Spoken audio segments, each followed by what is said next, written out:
Coucou les parents! Alors je suis en vacances dans le sud de la France, j'avais envie de vous faire une petite vidéo aujourd'hui sur les jumeaux, voilà. Alors il y a pas mal de petits loulous qui sont accompagnés par un jumeau et qui ne gardent pas ce jumeau, donc voilà, énormément de grossesses. Je ne sais plus les statistiques là, en tout cas 1 sur 3 voire 1 sur 2 qui sont des grossesses gémellaires qui n'arrivent pas à terme. Alors, ce qui se passe au niveau de l'incarnation, c'est qu'une âme décide de s'incarner sur Terre, donc votre enfant. Et c'est vraiment compliqué pour une âme de décider de densifier sa présence dans un corps physique, dans de la matière. Et du coup, il demande à un pote, voilà, une autre âme, qui a également le désir de démarrer son incarnation pour vivre l'une ou l'autre chose, voilà, il lui demande de l'accompagner tout simplement. Et donc, ils se mettent d'accord tous les deux, toi tu restes, ok, moi je pars, machin. Et ils commencent le processus d'incarnation. Et ce qu'il y a de magnifique dans l'incarnation, c'est qu'au fur et à mesure qu'on se densifie dans la matière, on oublie tout à fait le fait qu'il y en a un qui devait partir, l'autre qui devait rester. Ça veut dire que celui qui devait partir profite vraiment pleinement de son processus d'incarnation puis de départ. Et a l'occasion d'expérimenter toute une série de choses qu'il désirait vivre voilà, dans ce processus d'incarnation. Par ailleurs, la petite âme qui reste sur Terre, lui, a aussi la possibilité de vivre le départ d'un ami proche. Voilà. Et donc d'expérimenter le départ d'un ami proche, puis une vie sur Terre avec une sensation de manque, de vide, puisque son petit jumeau n'est plus là.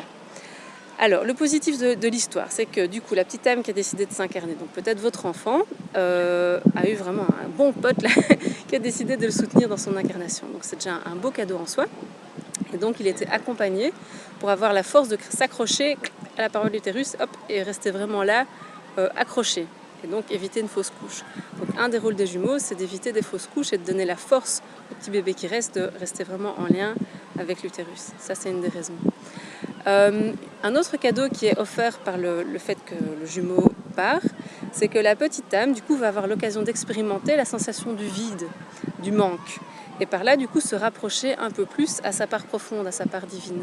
Parce que quand on est en manque, quand on a une sensation de vide, on a deux possibilités. Soit on essaie de combler le vide par les autres, donc en recherchant son jumeau perdu, soit on essaie de combler ce vide en agrandissant son cœur et son amour qu'on a par soi-même.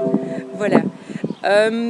Donc les petits loulous là qui naissent et qui pleurent et qui sont tout à fait inconsolables, souvent ce que je remarque les nouveau-nés que j'ai en consultation, c'est que ce sont des enfants qui ont eu un petit jumeau qui n'a pas été reconnu par la famille. Donc maman et papa sont pas au courant qu'il y a eu ce petit jumeau là et le petit loulou il pleure toutes les larmes de son corps en disant maman, papa, il est parti le bébé, je veux lui donner un nom, je veux que vous sachiez qu'il existe, je veux que vous sachiez que je me sens terriblement seule.